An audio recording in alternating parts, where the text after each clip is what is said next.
De volta à Identidade Geral pela sua rádio e TV Novo Tempo. Muito obrigado porque você está aqui com a gente, acompanhando o nosso programa. Você pode falar com a gente, facebook.com/ntjornalismo. @ntjornalismo, você encontra a gente também no Twitter e no Instagram.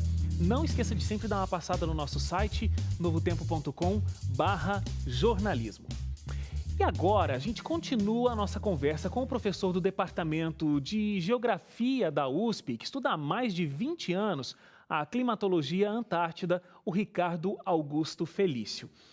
Olha, o Ricardo já falou para a gente que essa história de camada de ozônio é falácia, esse negócio da queima de CO2 como poluição, também a história para a criança dormir, descongelamento das calotas polares, todas essas coisas que fazem com que a gente tenha até medo de sobreviver nesse planeta onde a gente está. Você fala pra gente que é um pouco de sensacionalismo. Não é bastante, não é pouco. Não é pouco, não. Muito. Deixa eu te fazer uma pergunta, então, Ricardo. É um problema científico? A gente tem um problema de metodologia científica? Você chega a essa teoria porque você usa a metodologia científica de uma forma. As pessoas que têm uma opinião contrária à tua pesquisa, que acreditam na camada de ozônio, que acreditam que a gente está tendo o nosso planeta mais aquecido, que a gente tem uma contribuição para isso, usam uma metodologia diferente? É esse o problema? Não, método científico é um só. O método científico é aquele que você faz a observação, você faz a descrição, você teoriza, né? Mas para fazer essa teoria virar uma realidade, você tem que ter a corroboração com evidências. Então, se você não tem a evidência científica, pela ideia neopositivista, você tem que jogar fora porque você levantou uma hipótese que é fraudulenta, né? É assim que funciona o método científico, só tem essa estrutura, não tem nenhuma outra. Não, mas, por exemplo, você estava me falando aqui sobre a medição do mar. Está aumentando? Não está? Você está me dizendo que é muito complexo. Não são esses dados, eles não são dados extremamente confiáveis, Exato. porque eu não tenho condição de ter essa medição de forma exata. Isso. Outras pessoas estão acreditando nessa medição, dizendo que o nível do mar está aumentando. Então, isso que eu quero dizer com uma diferença de opiniões com relação ao método aplicado. Isso, no caso que você está falando, então, são procedimentos, né? Procedimentos, talvez essa seja a palavra. A palavra procedimento se enquadra no que você está questionando. Você faz um procedimento que me leva a tal resultado, o outro faz outro procedimento que leva a outro resultado. Exatamente. Então, na verdade, quando você usa esses resultados, eles estão dependendo de procedimentos. É isso que é a grande discussão. Então, se você fez um procedimento, mas ele não pode servir para você para corroborar a sua hipótese.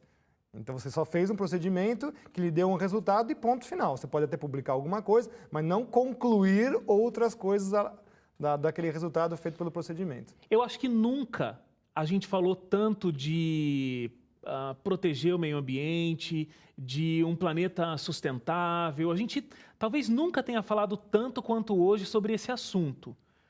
E justamente por causa dessa situação que a gente vive de um sensacionalismo muito forte com relação a esses dados e com relação a elementos que nem existem, segundo o que você está dizendo para a gente. Minha pergunta é, por quê? Existe alguma necessidade de se divulgar isso? Não. Na verdade, o que está por trás é uma parte política, geopolítica internacional. Então, o que está por trás de tudo isso é isso. Vamos vender o medo para assustar todo mundo. Então, todas essas notícias sempre vão evocar os 3 grandes medos da humanidade. Morte, mudança e futuro. Então, a mudança climática traz morte em futuro próximo. Ponto, você já matou todo mundo de medo. Né? Então, você vende o medo para vender a solução depois. A solução vai ser esta: cercear direitos civis, criação de mais impostos e controle total da humanidade. Eles já estão elencados. Isso é teoria da conspiração, professor? Não. Isso está nos relatórios da ONU. Tá? Então, eu falo que dia 7 de dezembro de 2015 vai começar a maior patifaria de todos os tempos, onde eles querem criar um governo supranacional controlado pelo ICCC, que vai ser a polícia do CO2. O que vem a ser a polícia do CO2? Vai ser aquela que vai determinar o que os países podem ou não podem fazer, começando com sanções políticas, econômicas e militares. Então, não se estranhe se chegarem lá o governo brasileiro se associar a liberar o chamado corredor AAA, Atlântico, Andes, Amazônia, onde nós vamos perder a soberania de boa parte do nosso país. É isto que está em jogo. Todo o resto, ozônio, CO2, etc., é cortina de fumaça para assustar, para que as pessoas sintam que essas ações foram legitimadas. Agora, você me disse que isso consta no relatório da ONU. O que exatamente consta no relatório da ONU? Que essas coisas... As tradicionais formas de soberania causam problemas mundiais. Ah, tá, ok. E aí os ecossistemas precisam ser controlados por um governo maior, que seria um governo mundial, controlado pela ONU. E aí os cientistas dão a ideia de legitimidade para isso. Por isso que você está criando painéis científicos. Pouca gente sabe que já existe um terceiro painel científico chamado da biodiversidade e serviços ambientais, que para a geografia soa muito estranho. Como assim o homem agora, a natureza agora vai prestar serviços para o homem se o homem depende da natureza para viver? Né? Vai vir um painel dos oceanos, vai vir um painel sobre a Antártida e vai vir um painel sobre o espaço sideral. O discurso hoje já é que tem muito lixo no espaço, né? Só que pouca gente sabe que em 2025, os países que não tiverem o seu próprio satélite ambiental vão perder a soberania sobre o seu espaço aéreo. A gente tem líderes religiosos que estão movimentando, estão levantando essa bandeira do mundo mais sustentável. Exato. A gente tem a mídia completamente dentro desse sistema, dentro desse funcionamento. A Reuters, que é a maior empresa de notícias mundial, comprou os direitos de crédito de carbono. Meu amigo, o que você vai ver na mídia? Só vai ver essa história. E crédito de carbono é um mercado colossal, gigantesco, que ninguém sabe para onde está indo esse dinheiro. São fraudes de 5 bilhões de euros, 10 bilhões de euros, diversas fraudes.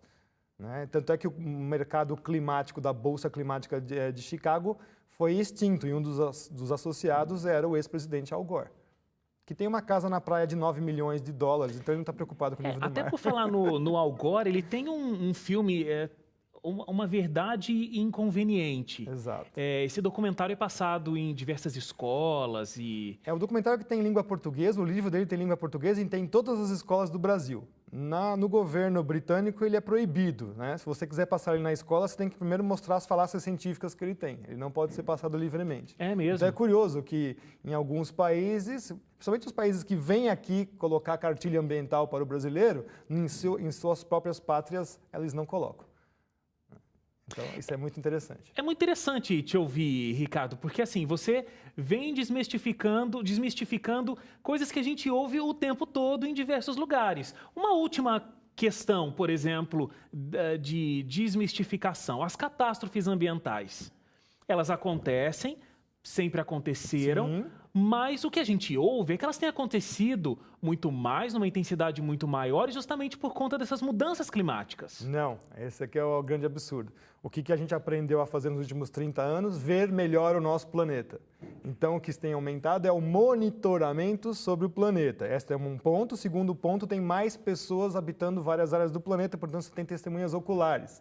Então, os negócios sempre existiram, só que agora você tem registro. Eu há mais de 20 anos falo assim, nossa, quando começarem a monitorar a Amazônia, vão ver quanto que tem de tornado lá. Recentemente começaram a mostrar que tem tornados na Amazônia. Eu já falava isso há 20 anos atrás, é porque não tinha monitoramento.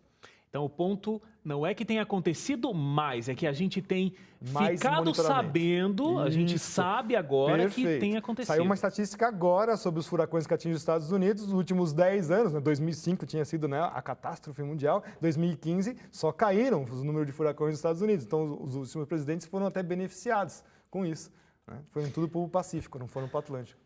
Agora, até ainda sobre essa questão das catástrofes naturais, a gente tem muita gente no Brasil morrendo por conta de grandes chuvas, grandes tempestades.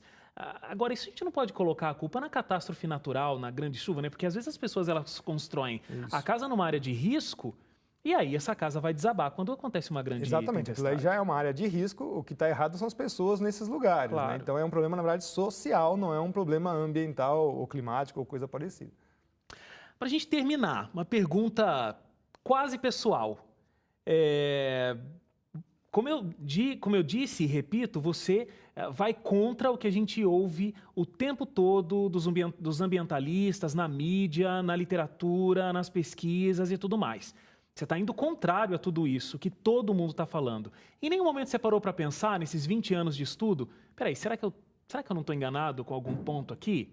E mesmo hoje, você não para pensar, mas se todo mundo está falando isso, será que eu realmente estou no caminho certo? Olha, a maior prova de que eu estou certo é a perseguição que eu recebo, assédio moral e tudo mais, difamação pelo lado de lá. Então, sabe, não tem como. E é muito interessante que você, estudando o lado de lá, ou seja, o seu inimigo, você vê quanto eles são frágeis, né? Eles são muito frágeis nos seus argumentos. Ricardo, muito obrigado pela sua presença, pelos esclarecimentos que são enormes. Muito obrigado mesmo. Obrigado você. A gente vai fazer uma paradinha para o intervalo. Na volta, a gente recebe um jogador de futebol que encontrou um outro sentido para a vida fora dos gramados. Logo depois do intervalo, Identidade Geral volta já.